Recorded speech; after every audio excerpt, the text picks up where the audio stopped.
Here's a quick video on the Netflix trade I'm looking to do.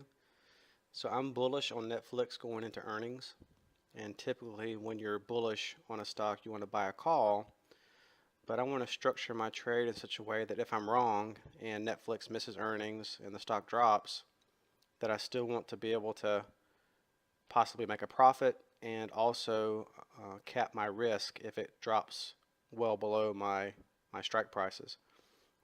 So what I'm looking to do is sell a put spread, also known as a bull put spread or a put credit spread.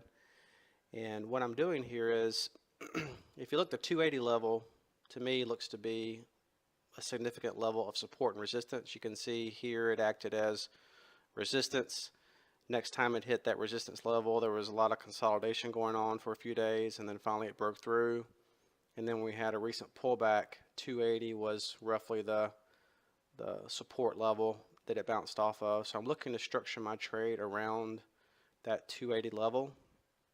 If I zoom in on the chart, you can see I'm looking at selling this 282.50 put to receive a credit, and then buy the 280 strike put to protect myself, to reduce my risk.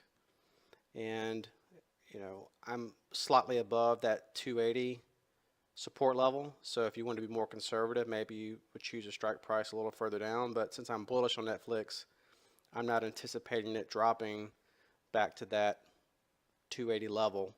That would be roughly almost a 30-point drop for it to get back down to 280. So to put this trade on, what I'm looking at here is expiration of next week, April the 20th. You can see here in the center are the different strike prices. Something else I look at when I'm trying to pick my strike prices, I look at the chart and try to see where support and resistance is, but I'm also looking at what's called the probability of out of the money, which you can see if you look on the right side here under puts. It's the fourth column called PROB OTM. What this is telling me is the statistical chance of Netflix dropping to that strike price or closing at that strike price at expiration. So if we look at the 282.50 strike that I'm looking to sell, it's right around 73% probability of success.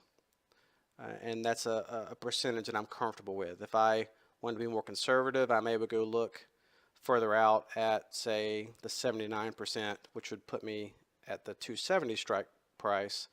But obviously I'm going to receive less of a credit if I go further out. So I'm willing to get a little riskier and come further in on my strikes, again, because my overall thesis is bullish and I don't anticipate Netflix to drop down to that level.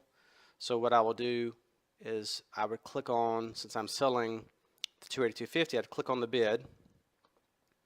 And what it does is in the bottom screen here, it will bring up that sell leg. And so I'm selling it for $5.55. And then I can click on my next strike, which is the 280, and I'm buying, which would be the ask price. And what happens when both legs are selected, it creates the spread and gives you what the difference is between the two option prices of the two strikes. So in this case, since my 282 strike is paying me more than I'm having to spend to buy the 280, I'm going to get a net credit of 67 cents. This defaults to 10 contracts. So if I want to do less, I could lower this down to one contract.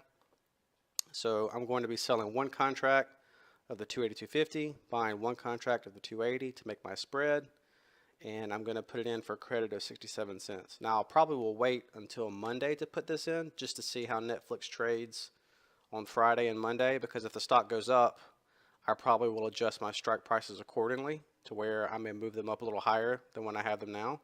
Or if Netflix falls on Friday or Monday, I may lower my strikes a couple strikes down to get further away from the stock. If you look in the where my cursor is over here to the right, there's this plus or minus 31.846. That's the expected move. That's how much Netflix is anticipated to move next week, up or down.